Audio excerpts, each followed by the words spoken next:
पाहिलं का मंडळी, मी आधी तुम्हाला इंट्रोडक्शन नाही दिलं, पण मी तुम्हाला काहीतरी चित्रित केलेलं दाखवलं, एक कार्य दाखवलं मी, जे आमच्या गावचे बाळकृष्ण दादा आहेत त्यांनी केलं.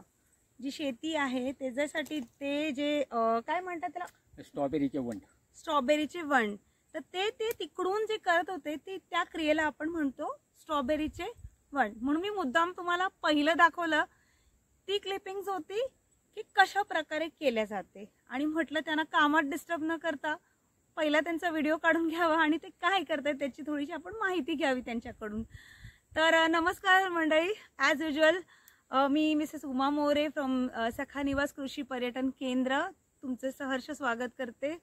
20 ऑक्टोबर 2022 आणि शुभ दीपावली तुमच्या सर्वांना आमच्या कृषी पर्यटन केंद्राकडून आणि पाहणाऱ्या सर्व माझ्या प्रेक्षकांना, आणि तुम्ही जो भरभरून प्रेम देता आमच्या व्हिडिओला, तर त्या सर्व मंडळींना माझ्याकडून दिवाळीच्या शुभेच्छा. आणि आजचा खरंच खूप छान दिवस आहे, आणि दिवाळीच्या सीझनमध्ये आम्ही स्ट्रॉबेरी करतो आणि त्यानंतर फराशी करतो आणि भात शेती सुद्धा असते, जे मी तुम्हाला माझ्या 2 दिवसापूर्वीच्या व्हिडिओमध्ये दाखवलं होतं.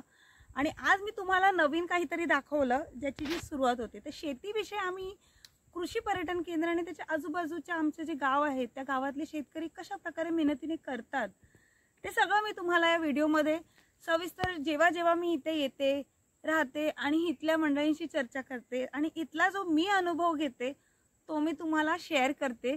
तर हे बाळकृष्ण दादा आहेत आणि ह्यांनी आता जी ह्या मशीनला पॉवर टेलर, तर आता हे किती अजून करणार आहात तुम्ही, म्हणजे हे किती ओंढे असे करणार? संपूर्ण वावर. आणि मग त्याच्यानंतर काय करणार आहात? स्ट्रॉबेरी लावणार. स्ट्रॉबेरीची रोप लावणार. मग स्ट्रॉबेरीची रोप लावणार आहे ना. तर जर मी चित्रित केलेलं तुम्हाला दाखवते कुठपर्यंत ते आता अजून प्रक्रिया करणार आहे त्या मशीन, पॉवर मशीनने. तर तुम्ही पाहू शकता हे एवढं आपलं वावर आहे. माझा जिथपर्यंत बोट येतो तिथपर्यंत पूर्ण आम्ही स्ट्रॉबेरीचे शेती करणार आहोत. तर हे आम्हाला खूप मदत करतात आणि त्यांची खूप शेती आहे ज्यामध्ये ते खूप मेहनत घेतात आणि फराशी करतात, कधी स्ट्रॉबेरी करतात, धान्य करतात, इथेच राहतात. इथले ते शेतकरी आहेत आणि प्रचंड प्रमाणात मेहनत करत असतात. त्यांच्याकडे गाई म्हशी सगळं आहे आणि परिपूर्ण असा शेतकरी ते आहेत. आणि त्यानंतर हे जे स्ट्रॉबेरीचं आहे तो काय प्रोसेस असणार आहे आपण त्यांच्याकडून थोडंसं जाणून घेऊया.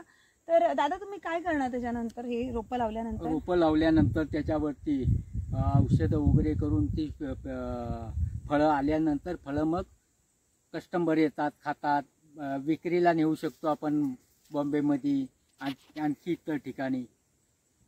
अच्छा, बस एवढंच. आणि ठिबक करणार आहोत ना याच्यामध्ये. ठिबक अजून बरीचशी पूर्तता आहे याच्यामध्ये. याच्यानंतर आता मंचिंग येणार आहे की स्टार्ट जे तुम्ही केलं स्टार्ट आता नांगरटी झाली, परत पाईप लावणार, पाईप लावणार, परत ठिबक जोडणार.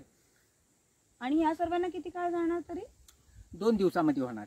2 दिवसामध्ये. आणि जी रोपं लावणार ती कमीत कमी 1-1.5 महिन्यानंतर ते येणार.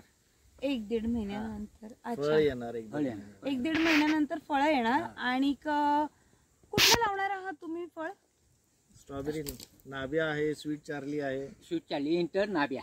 अच्छा, स्वीट चार्ली, इंटर आणि नाबिया अशा 3 प्रकारची फळं आम्ही इथे लावणार आहोत. आणि जेव्हा ते फळं येतील ना त्याचा मी तुम्हाला व्हिडिओ दाखवेन. आता तर मी तुम्हाला हे रॉ पासून सुरुवात करून दाखवते की जी स्ट्रॉबेरी आपण आवडीने खातो त्याच्या मागची मेहनत काय असते, त्याच्या मागचा जो परिश्रम असतो तो कसा असतो. आणि तुम्हाला अजून काही जाणून घ्यायचं असेल तर तुम्ही मला व्हिडिओमध्ये कमेंट्समध्ये सांगू शकता की तुम्हाला काही माहिती हवी असेल की स्ट्रॉबेरी कशा प्रकारे करतात, नेक्स्ट स्टेप काय असतं. तुमचे जे कमेंट्स आहेत त्यांना वाचायला आम्हाला खूप आवडेल आणि त्याच्याबद्दल आम्ही रिस्पॉन्ड नक्कीच करू. तर नमस्कार, जय महाराष्ट्र.